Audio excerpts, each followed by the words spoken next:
Hello and welcome to Synergia Forum number 78, the 14th in our webinar series, on a really special one. We have the privilege of having with us Joseph Samuel Nye Jr. from New Hampshire, joining us from his country home in New Hampshire there, an intellectual colossus on the field of international relations and the author of the latest book,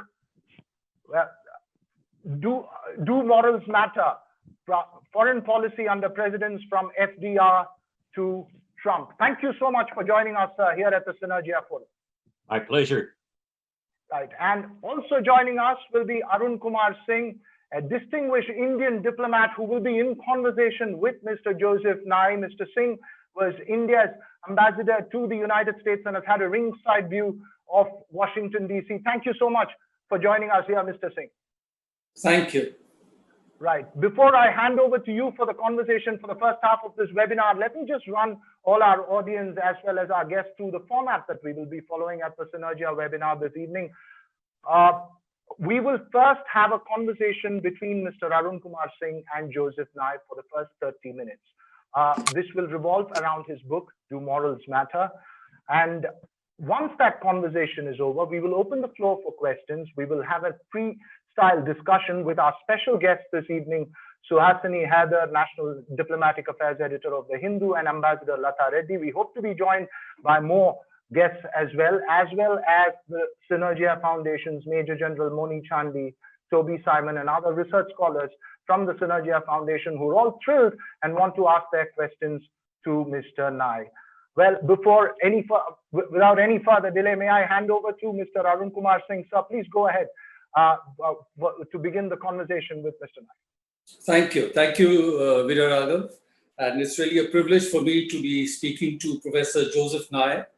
As you said, an intellectual colossus, has done a lot of work. He has given in the lexicon of international relations many concepts, such as the term soft power, what it implies. I also have had the privilege of interacting with him on several occasions and discussions in the framework of the India-US Aspen Forum.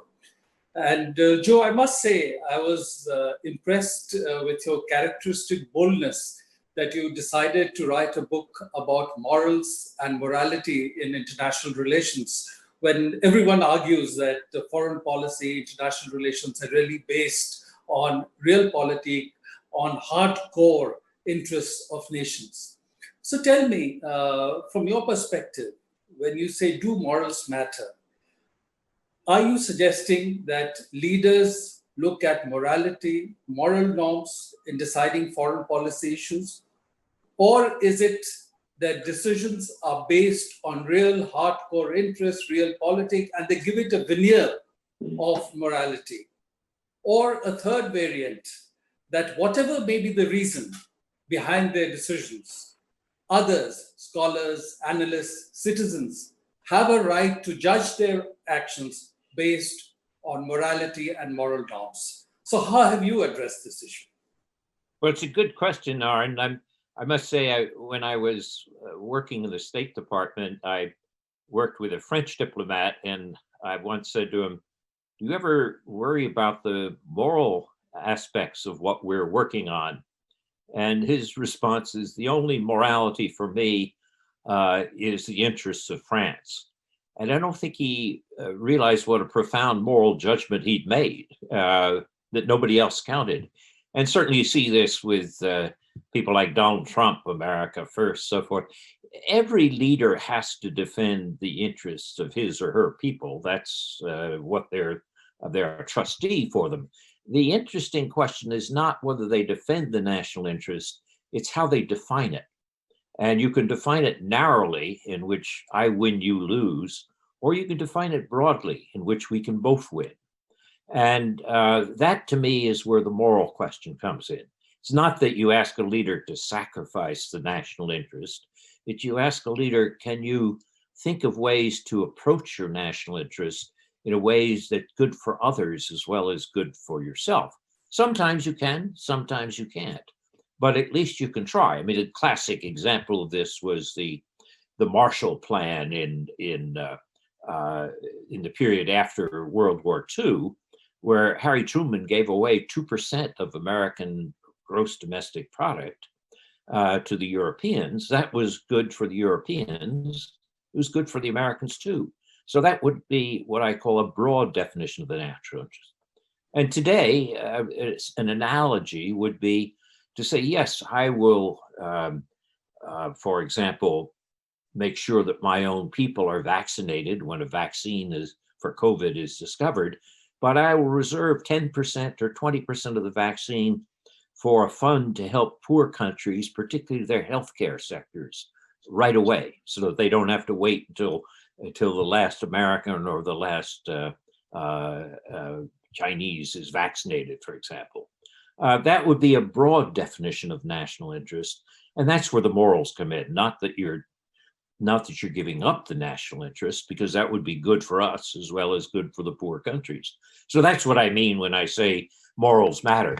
Now, do people always live up to that? Of course not.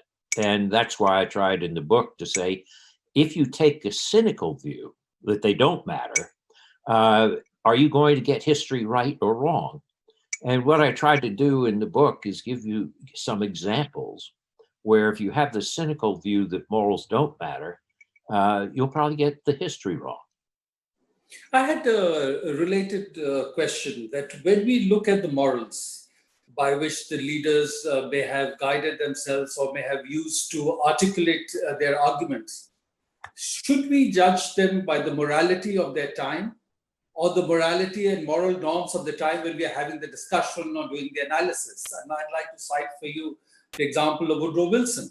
And you've also rated him highly in terms of his contribution to foreign policy, his bringing US from isolationism to participation in the First World War, defining it as making the world safe for democracy, working to create multilateral institutions like the League of Nations, and of course the Senate forced him to walk away from that.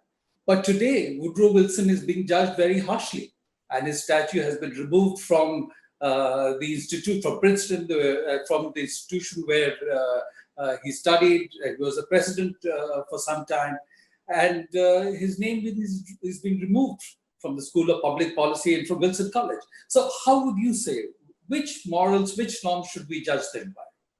Well, I think you have to make allowance for differences in time, but you can make judgments as to how a particular leader behaved compared to others at his time. The reason that Wilson's name was removed from the School of Public International Affairs at Princeton, the reason given by the Princeton president and board, was he resegregated the American civil service. He was a racist. There were many American racists, there still are, but Wilson was bad even for his own time. In the sense that he reintroduced segregation into the civil service. And that, the Princeton trustee said, is a bad lesson for our students. Teddy Roosevelt, the president just before, had also somewhat racist attitudes, but he was willing to have prominent African Americans like Booker T. Washington come to private dinner in the White House. Wilson was not.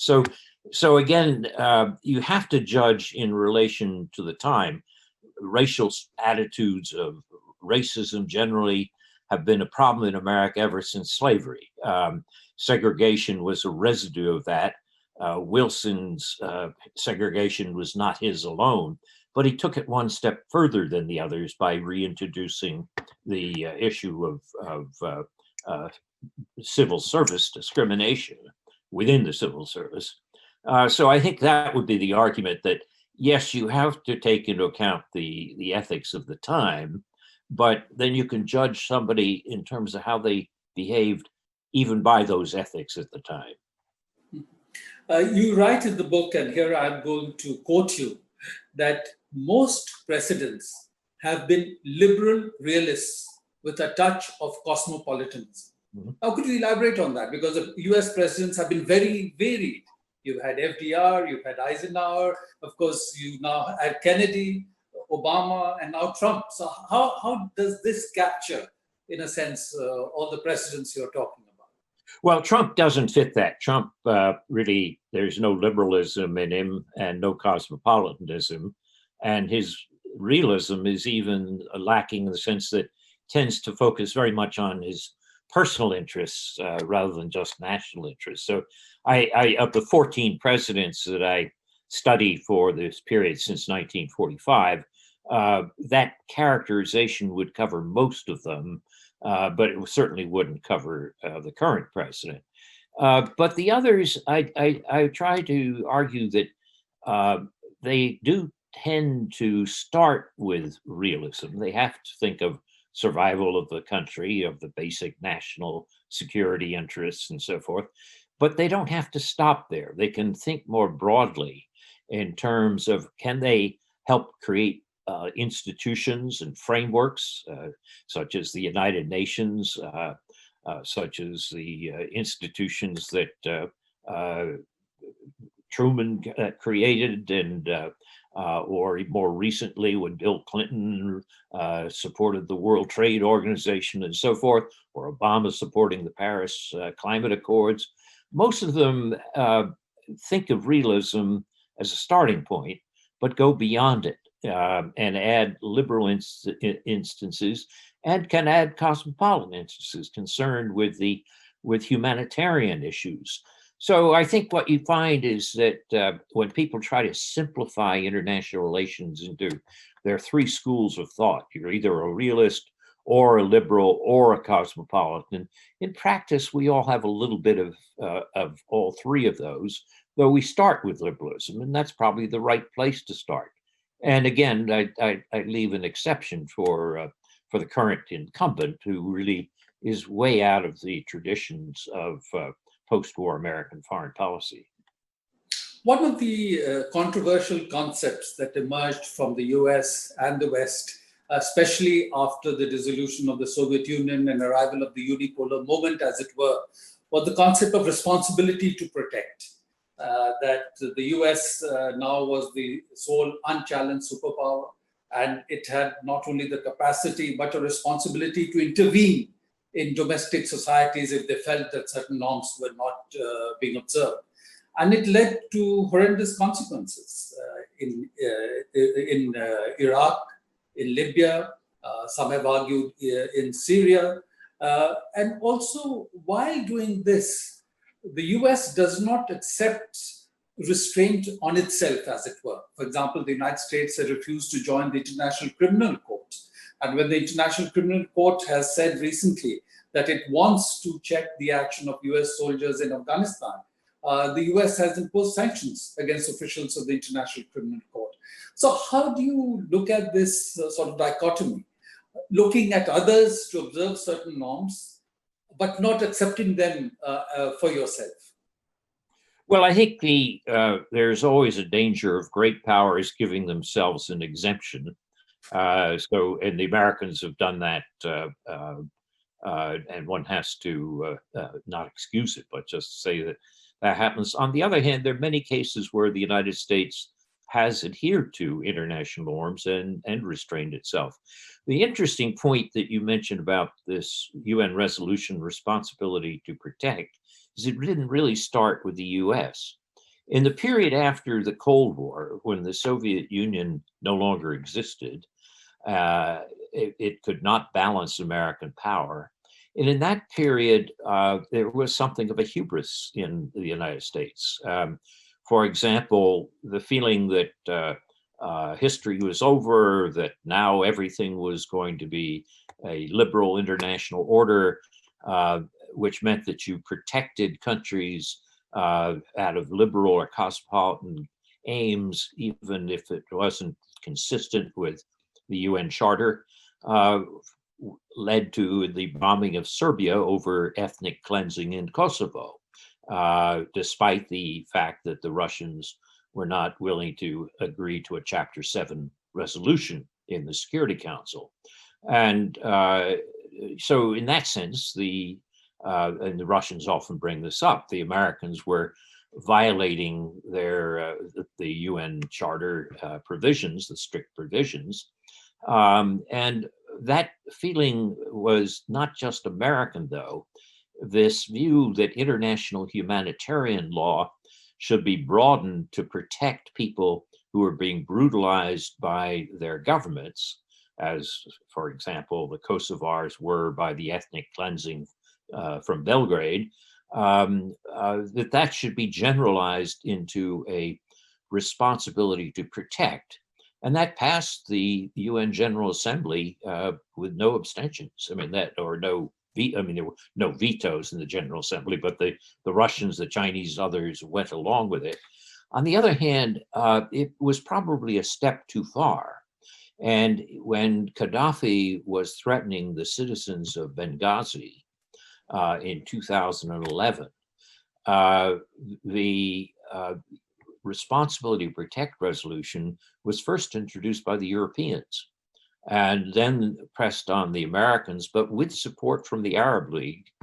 And the problem is that the mission, which was originally to use air power to prevent Gaddafi slaughtering the citizens of Benghazi, that turned into regime change and the removal of Gaddafi. And the Russians and the Chinese said never again. So when Syria came along and the atrocities that Bashar Assad was perpetrating, Russia consistently vetoed any Security Council efforts. So a movement to try to broaden international humanitarian law to include the treatment of citizens internally turned out to be a step too far. And it led to a reaction against it, which I think made things worse off rather than better off. But it's worth remembering that that was not just American. That was a broader movement. Gareth Evans in Australia was a major player on that. Canada was a major player. The Europeans took a strong position. But the world wasn't ready to go that far beyond sovereignty. And particularly the Russians and the Chinese were not willing to play that game. So I think you could argue that that reflected some of the hubris of the United States, but it wasn't just American hubris. It was broader than that. I found it fascinating that in terms of the markers that you have used to assess performance in terms of morality, morals, intent, means, and consequence, and then of course sub-classification under that. You assessed highly several presidents, and including among them Bush 41, who was there from 89 to 92, because of the way he managed the dissolution of the Soviet Union, the post-Cold War period, and handled some other aspects. Also Jimmy Carter, in terms of how he was tried to set the norms in the post-Nixon era. But they all failed, in a sense, on the domestic level. Neither of them won a second term. And so how is it that in certain ways they performed well and not so well in another? And if you look at Reagan, again, a great communicator he was called, and set certain standards in terms of interaction with other countries, but also involved in Iran-Contra affair, which again became very controversial in the United States. So how do you explain this dichotomy in terms of action and in terms of results and consequence? Well, I think the moral of the story is that foreign policy is not the determinant of success in American elections. The Americans, like any large country, including India, I suspect, tend to be somewhat inward looking. And the question of what's the condition of the economy is usually the prime determinant of re-election. In that sense, both Carter and Bush, 41, suffered from recessions, which essentially meant that they were deprived of a second term. So I don't think it was their foreign policy that led to their defeat. It was the condition of the economy. But the reason I rank Bush 41 so high is that he, even though ironically I had worked in the Dukakis campaign trying to defeat him when he was running in 88, Bush 41 presided over a major transformation, which was the end of the Soviet Empire without any shot being fired. And he had the ability to keep his own emotions under control and to look for the larger successful outcome. So, for example, when the Berlin Wall came down and people criticized Bush for not, his Republican colleagues criticized Bush for not celebrating more vociferously, Bush said, "I'm not going to dance on the wall. I have to negotiate with Gorbachev." That's a sign of emotional intelligence and maturity, which led to the foreign policy, which could otherwise have turned out to be a disaster. I mean, having an end of an empire without a shot being fired, in effect, is quite an extraordinary accomplishment. Now, Gorbachev gets a good deal of the credit for that as well, but Bush handled it in an extremely mature manner. In terms of your markers, how would you rate President Trump? Because he speaks of America first. He has criticized allies. He's talked of walking out of NATO. His former national security advisor, John Bolton, writes in his book that he spoke to Chinese President Xi, and asked him to help him win his re-election. And then it has been suggested that his whole approach to North Korea and the North Korean leader is aimed not so much as denuclearization as getting some kind of public visibility and photo op for himself. So given all that, how are you looking at him and his performance? Well, Trump is an exception to the consensus that prevailed from 1945 until 2016. The consensus was generally that America should focus its foreign policy around allies and multilateralism, obviously pursuing self-interest within that, but as I said earlier, with a broader definition of the national interest. Trump narrowed that down to a very transactional view of the national interest, without much concern for values, and including the fact that many of his judgments were not necessarily in the national interest, but as Bolton points out in his book, were self-interest. I mean, they were his short-term electoral self-interest. So I think Trump stands out in that sense as being very different from the other presidents that we've had since 1945. I rank him very low if and when he finishes his term on time, which we don't know whether it'll be 2021 or 2025. But I think that even allowing for the fact that his record is incomplete, I think it ranks very low compared to the 13 other presidents of the post 45 period. You write in the book that post the League of Nations and its failure and US isolationism, it led to collapse of the global system, genocide, and Hitler was responsible for that, and world war. Do you worry that the world is facing something similar as there is a major shift happening in balance of power. US seems to be retrenching.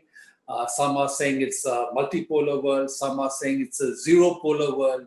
So with all this flux, do you worry that we are heading into some kind of a situation like that existed in the interwar period? Oh, it cannot be ruled out entirely, but I rate it as a relatively low probability, in the sense that if you look at the public opinion polls that are taken by the Chicago Council on Foreign Relations every 2 years, and you ask Americans, do you want an outward-looking foreign policy or an inward-looking foreign policy? The last poll last year had 70% of Americans wanting an outward-looking foreign policy, despite the fact that in 2016, Trump had oriented himself more toward inward. And the reality is about a third of American public is intrinsically isolationist. I mean, they don't care about the rest of the world. And when these polls started to be taken in 74, I guess, was the first in the series, which was right after the Vietnam War, you got about the same thing, but a little lower in the 60s. So essentially, over time, the number of people who want an inward or outward-looking foreign policy since 1970, since the Vietnam War, is about 2/3 yes and 1/3 no. Now, where the differences have been intervention, military intervention, in producing regime change in poor countries. There, I think American opinion has shifted. I think the view is that the Iraq War was a big mistake. And there, I think you're unlikely to see American interventionism. But the Wilson legacy, the Woodrow Wilson legacy, had two dimensions. One was promoting democracy. The other was creating international institutions that help states to coordinate and cooperate. That part of I think, is still there. So somebody like Biden, if he is elected, has said he will rejoin the Paris Climate Accords immediately. I think you'll see, I don't think you'd see a Biden administration withdrawing from the World Health Organization. I think you'd see a reaffirmation of alliances. So I do think that, yes, Trump represented a change in American foreign policy, which meant that the largest country was not paying sufficient attention to international public goods as represented by multilateralism. I don't think that will continue if there's an electoral change in November. I think you won't go back to everything before. That's impossible. But I think we'll see more multilateralism and alliances in the policy. I wanted to pose two further questions to you before handing this back to Viraraga for conducting the rest of the conversation. So one of those, Reagan said in 1983 at Westminster that the human search for freedom would drive Marxism, Leninism into the ash heap of history. And then in 1987, Mr. Gorbachev tear down the wall. And it was argued that all that, in a sense, contributed to creation of mood related to the dissolution of the Soviet Union. Today, the US is facing a major challenge from China. At one level, US has also participated in midwifing the rise of China, working to integrate China in the international mainstream, giving it political and economic space. And today, the US is articulating repeatedly that the Chinese Communist Party is a threat to international order, that it has been indulging in economic practices, forced technology transfers that are not keeping in terms of WTO norms. Do you see a similar moment as Reagan embodied related to China in the coming years? Well, there is an amusing difference, which is Reagan referred to Marxism-Leninism. People sometimes say what you have in China is market Leninism. You have a party control, but extraordinary. There are so many billionaires in a communist country. China's not really very Marxist. They talk that way. I think the concern about China is more that they haven't played fair, that they were brought into the World Trade Organization, and yet they used state-owned subsidies for companies. They used coercive means of intellectual property transfer as well as intellectual property theft.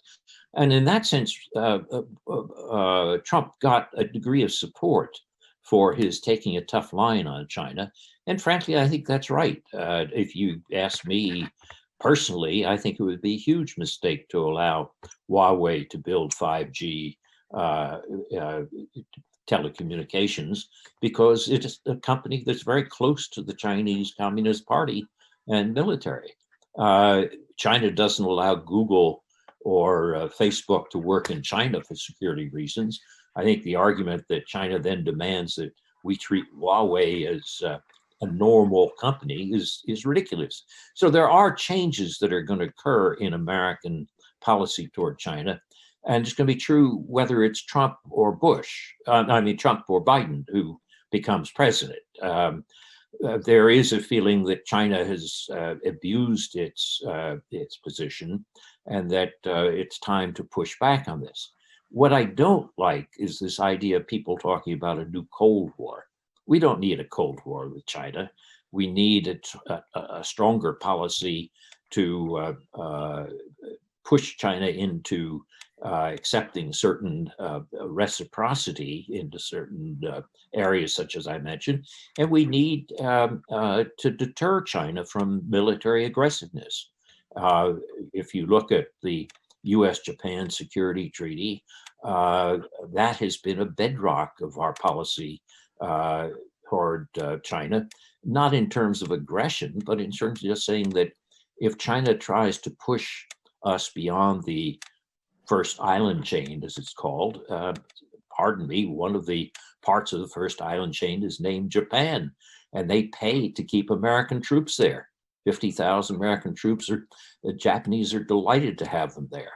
And in that sense, even I know it's a sensitive subject in India, but the fact that the Quad, Australia, India, Japan, US meet to talk about the questions of security in the Indo-Pacific area, particularly the Indian Ocean, that's just part of the result of China's pushing too hard. But we shouldn't let that become a new Cold War. There are areas where we're going to have to cooperate with China, restructuring the international trade system, working to deal with pandemics such as we're suffering now, dealing with climate change. So we're going to have to learn how to do two things at the same time, which is be tougher with China, where one should be tougher with China, and at the same time realize that there are areas where we have to cooperate with China. What worries me is will we be able to balance those two things? Under Trump, I don't think so. Under Biden, I think we possibly can. And one final question. You recall in the book that in 1980, the mood in the US was one of depression. One of the leading magazines had a cover with the Statue of Liberty with a tear running down her cheek. Is the US at a similar moment now with the impact of COVID, US in a sense retrenching from all over the world, unemployment at historically high levels, relations with allies really at a very, very difficult moment. And the Statue of Liberty was a signal of welcome to immigrants coming to the US. And President Trump has just stopped H-1B, and green cards till the end of the year. So how do you see the mood now? Well, it's worth keeping some historical perspective. Americans have always worried about their decline. It goes back to the 19th century, and there have been periods of declinism. It's interesting that the 1980s period now looks quaint. Right now, there's a new raft of articles about decline, and certainly the U.S. is going through a very bad spell. I mean, if you look at our mishandling of COVID, if you look at our devaluation of alliances, if you look at the situation in terms of the economy, which is going to go into a recession. And then you take the questions of protests against racism. You could say, oh, this is the end. I mean, the country is finished. I think not. I think that we'll go through a cycle on this again. I've argued that, in fact, the protests, which people say is a sign of decline, is actually a sign of health. We do have systemic racism in the US, and we have over 200 years had various stages of trying to improve it. The Civil War, the Civil Rights Movement in the 60s, today these protests on Black Lives Matter. I think that's a sign of health. I think that's a sign of resilience. And I would argue that if you go back to the period of 1970 or so, people were marching through the streets around the world protesting American policies in Vietnam, but they weren't singing the communist anthem, the Internationale. They were singing Martin Luther King's anthem from the Civil Rights Movement, We Shall Overcome. And I think that ability of the resilience built into American civil society is why I think we can recover our soft power. Though right now it is at a very low point. Thank you, Joe. Thank you for your insights. And Viraraga, over to you now. Well, thank you so much, sir. Just probing further on the last question that you were asking, Mr. Nye, may I ask you, sir, having studied all these presidents from the past and given the crucial time that the US is in at the moment, who would you think would have been the best president at this time for the United States, if not a combination of two presidents that would be your wish list, at this particular moment to lead the United States? Well, I think if you look back at the top tier of my presidents, of the 14, I have 4 in the top rank, which was Roosevelt, Truman, Eisenhower, and Bush 41. Any of those would be really good leaders for the current crisis. And I think that many in the middle tier actually could have done much better than we're doing now. We've had very inconsistent and failed leadership, frankly, in this current crisis. But I think that one could imagine a number of leaders who would have done better. Right. Another question from the point, from one of the initial chapters in the book, you talk about the moral compass as something that is determined the way the non-use of nuclear weapons after Hiroshima. You say, and I quote from your book, the taboo or aversion against nuclear use has lasted for nearly 7 decades. And this taboo was defined by Truman after the use of, after the bombing of Hiroshima and Nagasaki. You say, and I'm quoting from your book, it was important to several presidents, and as we shall see, nuclear weapons raise a crucial moral issue for presidents, and our history would look very different if that taboo had not held. At the same time, you also point about US presidents having the trigger on the nuclear weapon as a deterrent for the rest of the world. My question here is this, do you fear that the changing world order may also result in a changing moral compass on the nuclear question? Is that a genuine fear that you may have? Well, it is a legitimate fear. We don't know what the moral compass of Kim Jong-un is. He killed his brother and he killed his uncle. I would assume that he would have reluctance to see the use of nuclear weapons, but I can't be sure that he would feel that there's a nuclear taboo. What's interesting is that if you look back historically, that as I described in the book, that Harry Truman was in the process of losing the Korean War. And General MacArthur, Douglas MacArthur, said, if you allow me to drop 25 to 40 atomic bombs on Chinese cities, I can win this war for you. And Truman said no. And it basically destroyed his presidency, but it established the nuclear taboo, which is nuclear weapons are to be used for deterrence and not as normal war-fighting weapons. And that, I think, has been critically important, that we don't use nuclear weapons. We try to create frameworks to discourage their use. If they became normal, usable weapons, I think it would be a much worse world. And I don't know how Kim Jong-un sees that. I mean, frankly, it's very hard to know how Kim Jong-un sees anything. But I mean, in the sense that it's a very reclusive, it's almost an oxymoron, a communist monarchy. But it's very closed, and we don't know. So yes, there is a danger that the nuclear taboo might not include Kim Jong-un.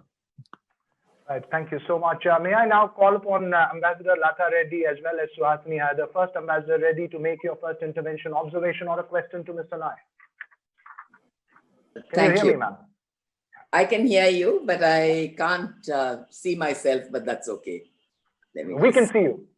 Okay, great. And I guess that's all matters. Joe, it was a fantastic discussion. Thank you, Arun, as well, for posing those very insightful questions. But I'm going to move to a slightly different subject. Joe, as you know, we worked together the last few years in many fora, especially on cyber and other advanced technologies, cyber technologies, other advanced technologies. And we've also always emphasized, when we've raised our voices in these fora, that there's a need for liberal values in technology issues. I'm talking about issues like inclusion, the data privacy and protection, empowerment and development being enabled through the use of technology, and universal and affordable access. To what extent, in your opinion, have US presidents over the last 3 decades applied these liberal values to such advanced technologies? I think, and finally, what would you like to see a future president do on specific technology issues like surveillance, development of norms, international and universal norms, and helping to build a universal cyber resilience as opposed to simply national cyber resilience? I hope this is not too far off the topic, but I do believe that technology is such a huge issue in today's world and in the future world that we're going to have, that I think how we apply moral values to these technologies has some significance. Oh, I think you're exactly right, Lata. And in the last chapter of my book, having surveyed the history, I try to look forward. And I argue that one of the big questions for a moral foreign policy will be how presidents deal with the transnational issues and the new issues of technology. Yeah. Because those are going to be extraordinarily important, and we have much less background and experience in how to cope with them. And I think on the cyber issue, as you mentioned, you and I worked together on the commission you co-chaired on the Global Commission on Stability in Cyberspace. We developed 8 good norms, as you mentioned, but it's very hard to see if you can make those universal. The basic norm, which is don't interfere with the basic structure of the internet, you could imagine authoritarian states like China and Russia adhering to, because otherwise they have no connectivity. On the other hand, if you take a norm like protecting individual citizens' privacy that you mentioned, that doesn't mean much in China or Russia. Or if you talk about freedom of speech on the internet, that's anathema in China, where they want tight Communist Party control of everything. So we're going to have to ask, should we think of this in terms of concentric circles in which there will be some norms in the broadest outer circle, which will be shared among the authoritarians and the democratic and open states. And there'll be other norms which will be shared among an inner circle of states where democracies with traditions of free speech or privacy will adhere to somewhat higher norms. And how do we combine those? And we really haven't figured that out very well. But I think that is, you're absolutely right. That is the area where a next president is going to have to spend a great deal of time trying to think through what's the right response. And of course, when you go beyond just cyber narrowly defined and you look at the application of artificial intelligence and big data, it raises a whole nother dimension to this. So, and you apply that to the Internet of Things, this is the area where it's going to take somebody with the maturity of a George H.W. Bush, if you want, rather than the immaturity of our current incumbent. Thank you, John. Thank you. Suhasini, you need to unmute yourself. Professor Nai, thanks so much, and it's a real privilege to hear you. I've tried to read everything practically that you've written over the years, because you put a theory to what so many of us tend to try to find practical value for. So it's very important what you're saying about morality, particularly at this time. I wanted to make a few observations, and I had a question at the end. The first observation is that you speak about foreign policy in terms of moral values, which of course, as we all know, is relative. Morality tends to be relative in many ways. Some of the morality that we thought was a given is no longer a given. For example, something simple: should presidents lie?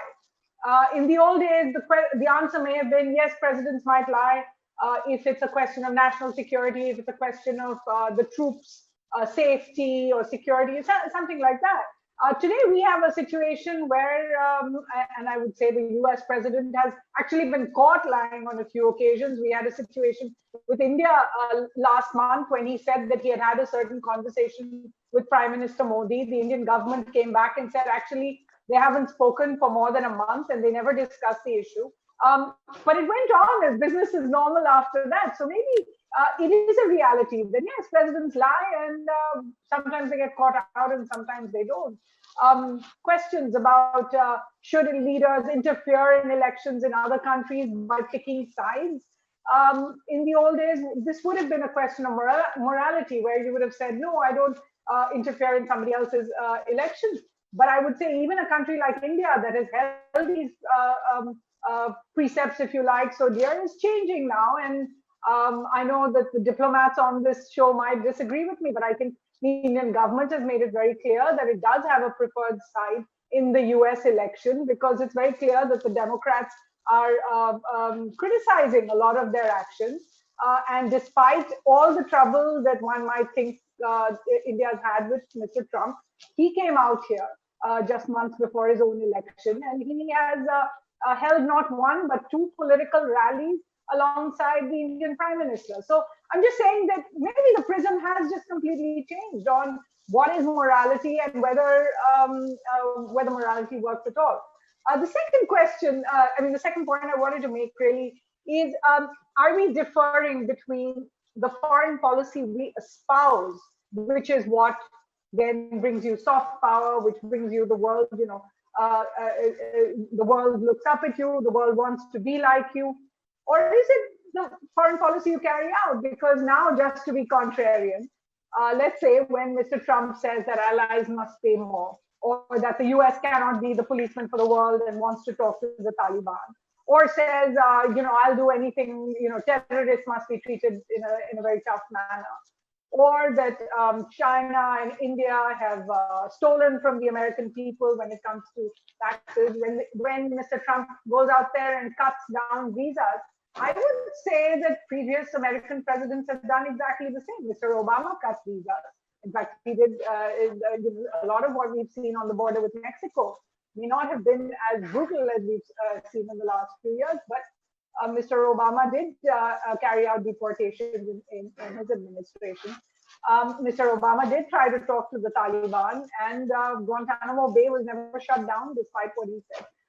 So my real question is, are we talking about the foreign policy one espouses as opposed to the foreign policy one actually carries out?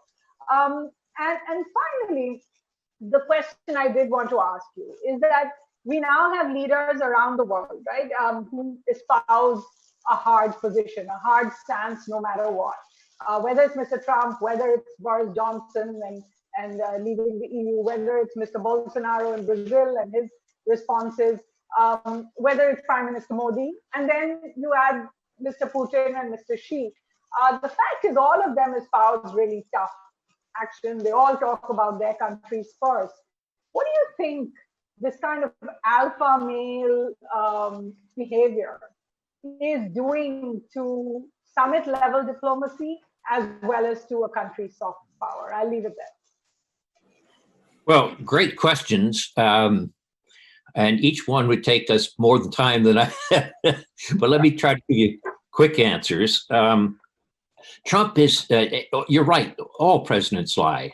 I think you could say, if we're a little bit honest with ourselves, all humans lie. But it's the amount and the causes of the lies that make the difference. Roosevelt, as I show in my book, had some major lies, and Johnson and others.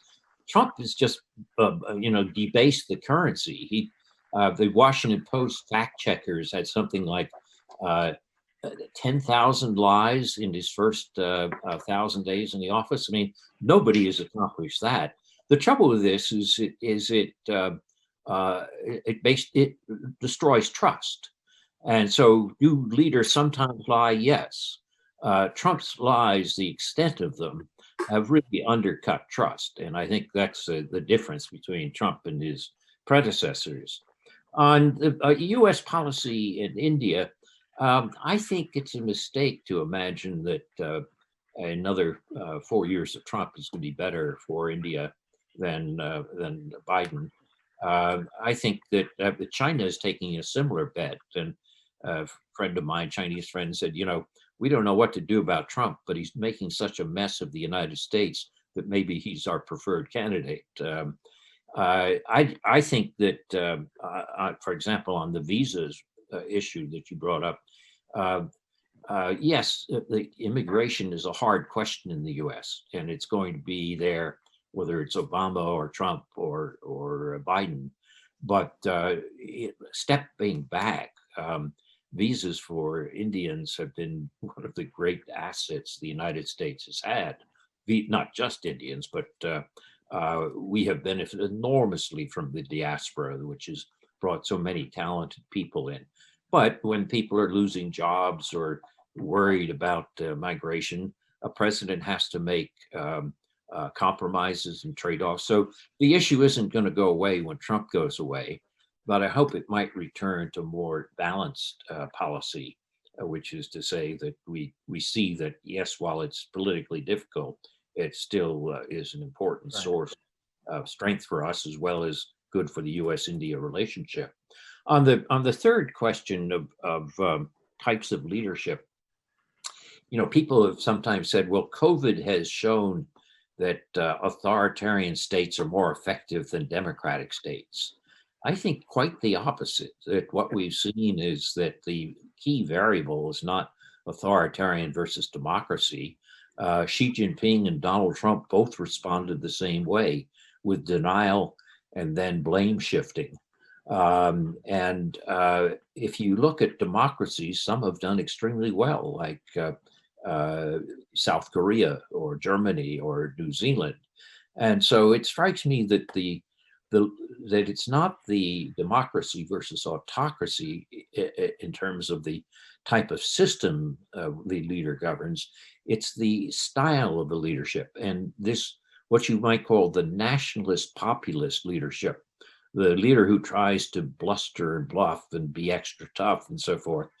Those are the countries that have suffered the worst, whether they're democratic or not. I mean, Bolsonaro, Russia, Putin in Russia, Boris Johnson, who has the worst record in Europe on COVID, or Trump, who has a totally inconsistent record in the United States, going back and forth and so forth.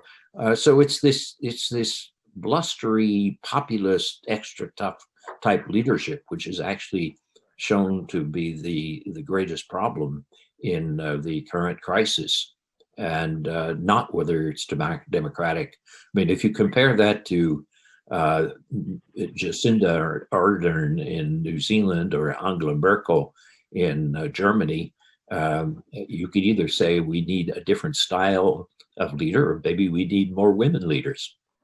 Right. Thank you. We are running out of time, but the conversation seems so engrossing and interesting. The time's just flown. May I just get quick questions from Major General Moni Chandi as well as Synergia research staff before we come down to the conclusion of this? Thank you, Veera. A most fascinating discussion. I have two questions, but I'll ask only one. And if you give me permission, I'll ask for the second one. The first question is that, Synergia being an impartial think tank, we were having a discussion on 75 years since the Second World War. And when we looked at these 75 years with American leadership, we realized that there were some very big takeaways.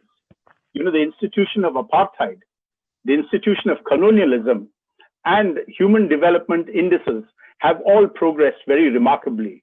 Whether you take it in terms of human lifespan, or in terms of education, or in terms of per capita incomes, I find that the world has done extremely well in these 75 years under US leadership. Now, having said that, and having defined the fact that when we talk of morals in international relations, we're talking of long-term interests. So a President Roosevelt and a Cordell Hull could think of a future beyond their times. And that is what has resulted here. So at that time, we had leaders who had long-term vision. But today we find leaders who are increasingly short-term across boards, across countries. Is there a paradox in leadership? And if there is a paradox in leadership, what can we do about it? That's my first question. Thank you. Well, that's a great question, and I agree with the premise. Despite all the problems we see in the world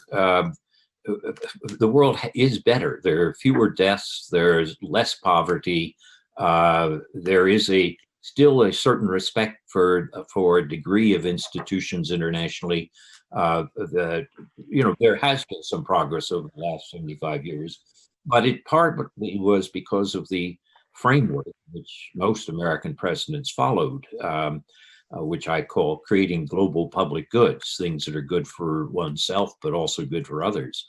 And that's been absent the last 3.5 years. I hope we will return to that after the next elections. If we have 8 years of the behavior we've seen in the last 3.5 years, we may lose some of these gains that you mentioned.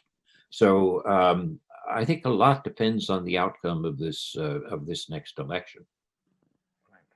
Seher Dareen, one of our research associates, also had a question for you. Seher, could you please go ahead with your question? Sure, thank you. Good evening. It's an honor to be talking to you. I studied your book on soft power at university. It was really eye-opening. My question is, do you think the increasing authoritarianism around the world is due to the fact that the idea of soft power has been increasingly separated from foreign policy? Well, it's an interesting question. I think the increase in authoritarianism probably has deeper roots because I think that the growing inequality, the problems of globalization, which transfers jobs and brings social change, which is disruptive. I think these are the things which give rise to the type of populist reactions that we've seen. But I think in terms of the causal effects, it's not that the loss of soft power creates the authoritarianism, but I think the authoritarian creates a loss of soft power. So I would draw the causal arrow in the opposite direction, though the two are clearly related. Right, thank you. And just taking off from that, if one were to see your scorecard of all the presidents, wherever the intentions and the means have been good, the consequences have been good or mixed. Intentions and means have been good or mixed. The consequences have been good or mixed. And wherever the intentions and means have been poor, the consequences have been poor. So is that the Eastern philosophy for a president to follow, that have good intentions, have good means, your consequences will be okay? I think it's not a bad starting point, but I can think of some cases where you've had good intentions and tried to use good means and come out with bad consequences. Jimmy Carter's effort to rescue the hostages in Iran rather than bombing Iran is a case in point. His intentions were good and he used the minimal means possible in terms of violence or force, but the consequences were bad. So it's not an invariant rule, but it's not a bad rule to start with. Toby Simon, may I call Toby Simon for his final thoughts on the issue and perhaps a question that you have? You need to unmute yourself, Toby.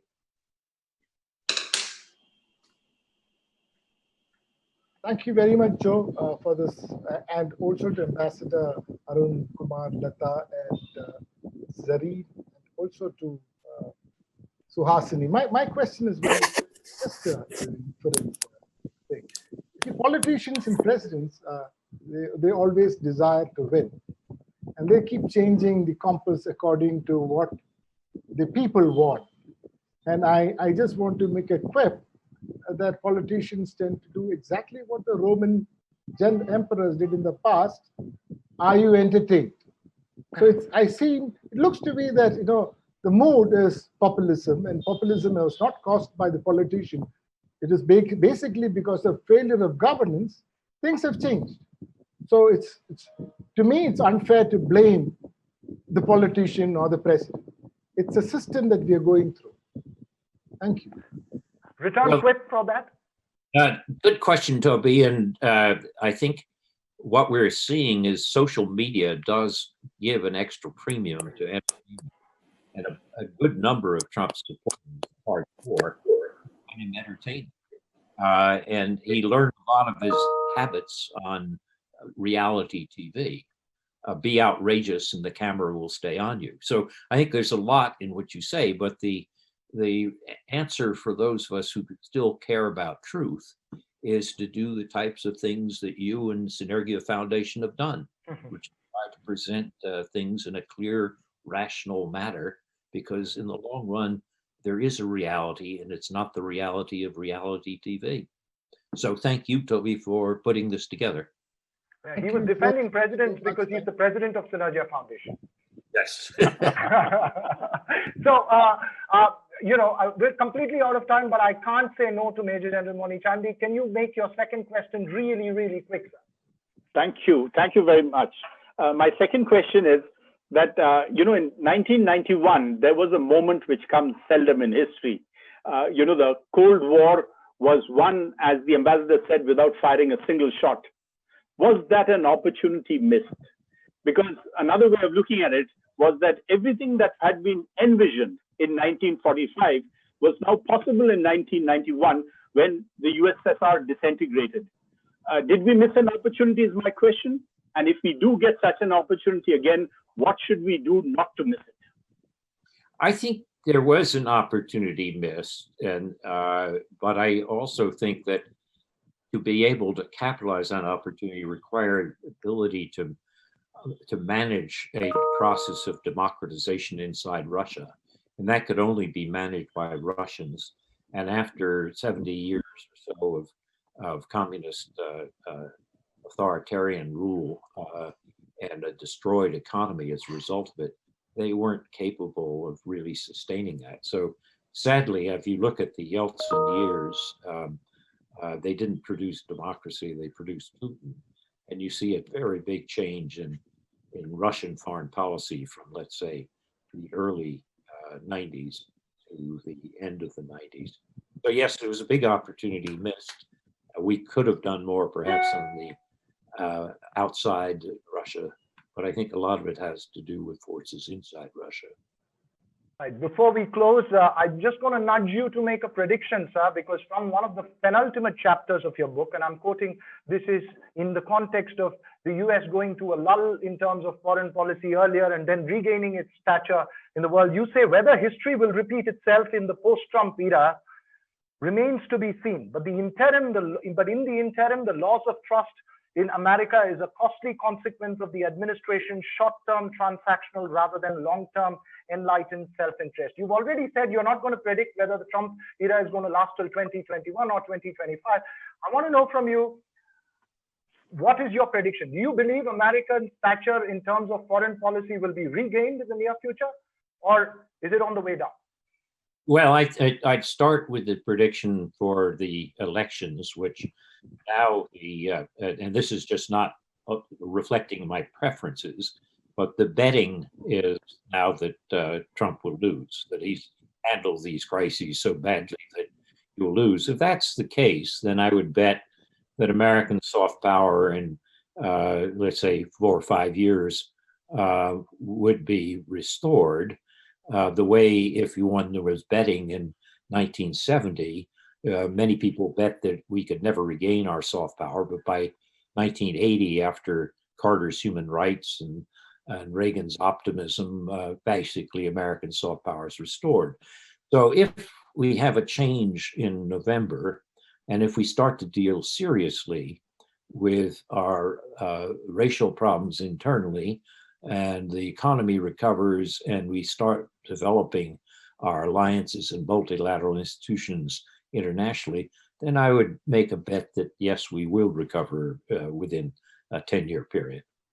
You are not yet buying a Mandarin dictionary. Thank you so much, Joseph Nye, Ambassador Arun Singh, Ambassador Lata Reddy, my friend Suhasini Haider, Toby Simon, and Major General Moni Chandi. It was a pleasure having this conversation with a man who spent 6 decades with a ringside view of US foreign policy and leaves us with a treasure trove of books that we got to read for the future. Thank you so much, everyone, for joining us. Thank you, and it's a pleasure. Thank you. Thank you. Thank you, Joe. Thank you. Bye, Joe.